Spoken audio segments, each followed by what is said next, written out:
Olá, pessoal. Além dos métodos de resolução de sistemas linear direto, nós temos o iterativo, que é onde nós vamos falar um pouquinho hoje. Do método iterativo, nós temos os mais utilizados, tá? Que é o Gauss, Jacobi, Gauss-Seidel e o Gauss-Jacobi. Então, nós temos dois métodos, métodos Gauss-Seidel e métodos de Gauss-Jacobi. É onde nós vamos estar falando um pouquinho agora, tá? Bom, meu sistema, ele sempre vai ser dessa forma, tá? Meu sistema linear, onde eu tenho AX igual a B. Quando eu vou fazer método de Gauss-Jacobi, o que a gente faz? A gente faz uma modificação no sistema.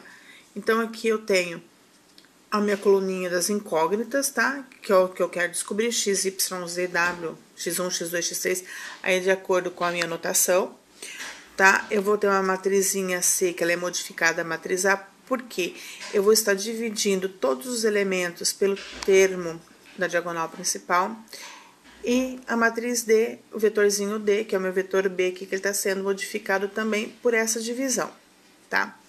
Bom, disso daqui, a gente, como ele é iterativo, nós vamos fazer várias iterações. Primeiro preciso do meu pontapé inicial, que é a minha solução inicial.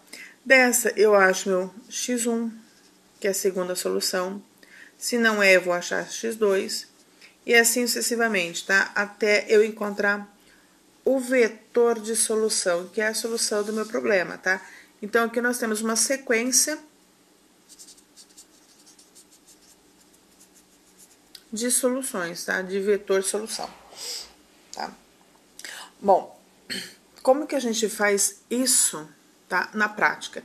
Então, vamos pegar um exemplo, tá? Um sisteminha 3x3. O que eu preciso observar? Primeira coisa que eu preciso observar são os elementos da minha diagonal principal, tá? Eles têm que ser o maior elemento da linha. Lógico que eu vou pensar sempre em valor absoluto, porque se eu pensar eu tenho menos 10, a hora que eu dividir, fazer minha divisão, ele não vai dar... eu consigo fazer divisão, mesmo que seja por menos 10. Eu vou usar esse número. Então, para eu pensar em maior, eu vou pensar em valor absoluto, ok? Então, aqui eu tenho o sisteminha, eu vou resolver considerando uma casa decimal, tá? Só para exemplificar. Então, fazendo isso, o que vai acontecer com o meu probleminha, com o meu sisteminha, tá? Como eu já verifiquei, eu tenho o 10, o 8 e o 15 são os maiores da linha, está na diagonal principal, eu vou fazer a minha alteração. Então, aqui eu vou ter o que? O meu vetorzinho g de x que eu coloquei lá no início. E essa parte aqui, ó, eu vou ter cx, e aqui eu tenho o meu d que eu modifiquei.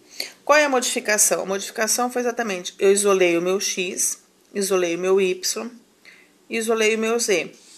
Passando do outro lado da igualdade, o termo em y em z, com sinais contrários.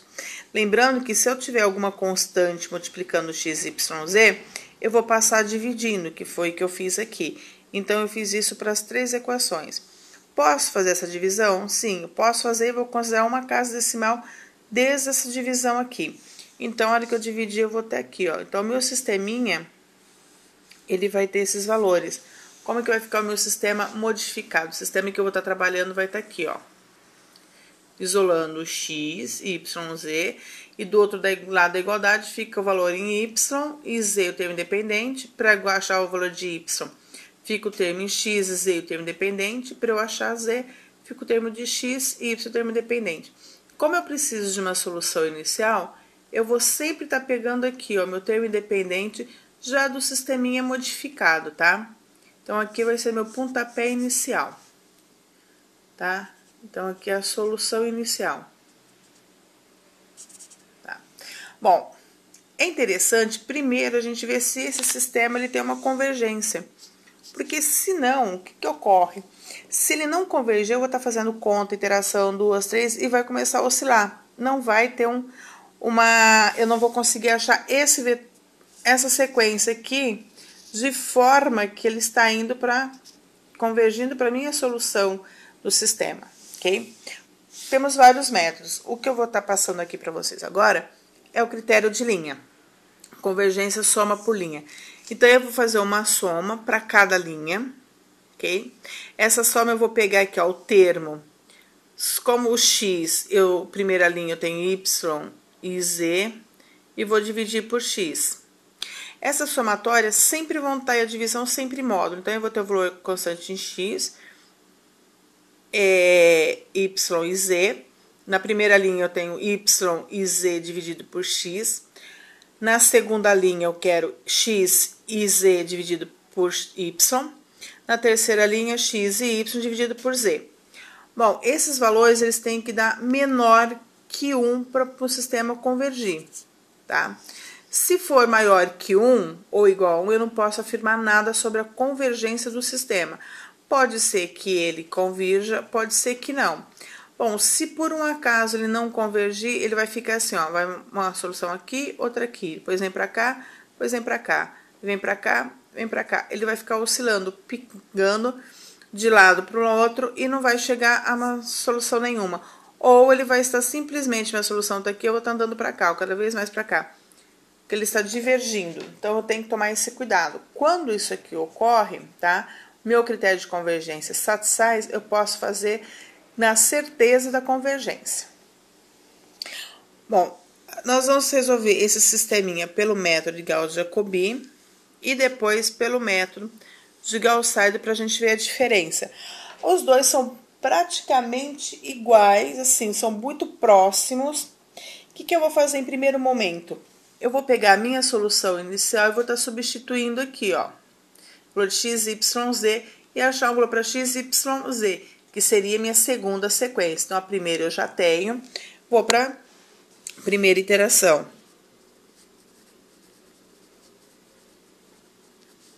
Ok? Então, vai ficar, o meu valor de x, ele é quem? Como nós vimos aqui, ó, eu vou pegar esses valores aqui, ó, 0,2y menos 1,1z mais 0,9, tá? Então, ele vai ficar 0,2 que multiplica 1, que é o valor de y, menos 0,1 que multiplica o valor de z, que é 0,2, mais o termo independente. Se eu fizer essas continhas, multiplicação e soma, eu vou chegar no valor aproximado, tá, de 1. Como eu já tenho que usar uma casa, vou usar uma casa decimal, então eu já vou aproximando na última solução, na última, a hora que eu chegar aqui eu já faço a aproximação, não preciso estar me preocupando e arredondando para uma casa decimal. Aí eu vou para y.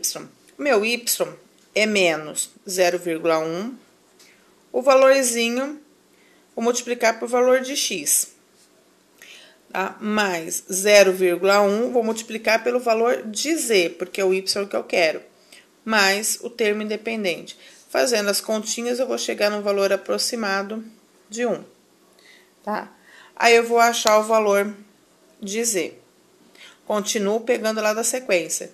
Então, eu tenho menos 0,1 vezes o valor de x, mais menos 0,1, né, que eu já poderia estar pegando menos por causa daqui, ó, já poderia estar fazendo menos, que aqui ele vai ser menos, o valorzinho de y, mais 1,2. Fazendo essas continhas todas, eu tenho um valor aproximado de 1. Então, minha sequência que eu chamei, vou chamar aqui de x1, eu cheguei em 1 para x, 1 para y e 1 para z, tá? Então, eu tenho que meu x0, que é a minha primeira sequência inicial, ele é diferente de x1, tá? Por mais que você fale assim, ele está aproximado, mas ele é diferente. Então, isso eu concluo que o meu x0, tá, não é solução. E aí, eu preciso fazer uma segunda iteração, agora usando essa sequência. Então, vamos lá. Então, eu tenho a segunda iteração. Eu vou achar o valorzinho de x, que vai ser 0,2 que multiplica 1, menos 0,1 que multiplica 1, mais 0,9, que é aproximadamente 1. Vou achar o valor de y. 0,1 que multiplica 1, né? Aqui é negativo. mais 0,1, que multiplica 1, mais 1, que vai me dar um valor igual a 1. E o valor de z, que é menos 0,1 vezes 1, menos 0,1 vezes 1, mais 1,2. Fazendo as continhas, eu tenho 1. Então, o meu x2 aqui, ele vai ser 1 para x, 1 para y, 1 para z. O meu x1, ele é igual ao meu x2, ó. Essas duas sequências são iguais. Logo, daqui eu vou concluir, então, tá? Logo, o x que vale 1, 1 e 1 é solução do sistema. Ok? Bom, deu para perceber que aqui eu tenho os três elementos iguais. Não precisa acontecer assim, ó. Um x e y serem iguais. Eu tenho que x1 é igual a x na segunda sequência. O y de uma sequência tem que ser igual à da outra. As sequências têm que ser consecutivas, ok? Aí eu posso dizer que o meu sistema ele convergiu e eu achei a solução dele. Bom, para o método de Gauss-Seidel, o que eu vou fazer? Eu vou fazer o mesmo processo. Então, olha que eu tô achando aí, porém, agora tem uma modificaçãozinha, tá? Eu vou usar a mesma sequência. Então, o valor de x, ele acaba sendo igual, ok? Se eu aproximar para 1. Para eu achar o y, eu não vou mais pegar agora o valor de x daqui dessa sequência aqui, ó. Isso aqui eu ignoro. Eu vou pegar o valor que eu acabei de achar, tá?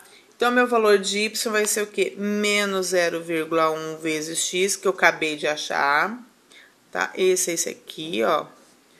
Mais 0,1 vezes... Como o z eu não tenho, eu pego da sequência anterior. Mais 1. Isso aqui vai dar aproximadamente 1. Para achar o z, eu tenho menos 0,1 vezes 1, menos 0,1 vezes 1, mais 1,2. Por que 1? Porque aqui, ó, eu já achei esses valores aqui, ó. Então, são esses que eu tô pegando, tá? Vai dar aproximadamente 1. Então, o meu x1 aqui, também pelo método de Gauss-Seidel, a primeira sequência dá 1, 1 e 1, que é diferente da sequência inicial. Se é diferente da sequência inicial, o meu x0 não é solução. E eu preciso novamente fazer uma segunda iteração. Ok? Agora, usando essa sequência aqui, ó. Para a segunda, a gente usa essa. Para aqui, eu pego a inicial, tá? Que é o meu x0, que foi de 0,9, 1 e 1,2. Aí, eu vou calcular. Então, lá, o x, que é 0,2 vezes 1, tá? Menos 0,1 vezes 1, por enquanto, tudo da primeira sequência, igual a 1. Para calcular o y, eu vou pegar menos 0,1, o x dessa aqui, ó, do que eu acabei de achar. Por um acaso, foi coincidência que deu 1 e 1. Mais 0,1, vou pegar 1 lá da sequência anterior dessa daqui de x1, mais 1. Tá? Que vai ser igual a 1. E o z, menos 0,1 vezes 1, menos 0,1 vezes 1, os valores que eu acabei de achar aqui, ó. Tá? Mais 1,2.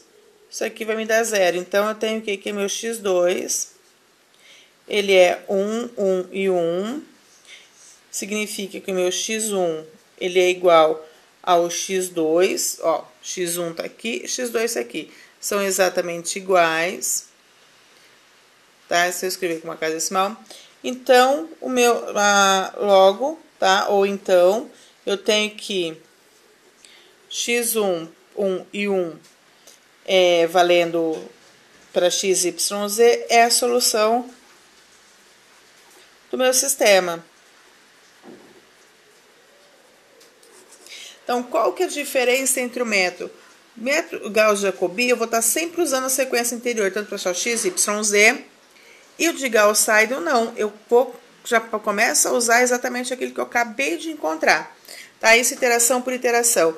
Se as sequências não fossem iguais, eu estaria fazendo uma terceira, uma quarta, uma quinta iteração, até eu ter duas iterações consecutivas com os valores iguais. Ok?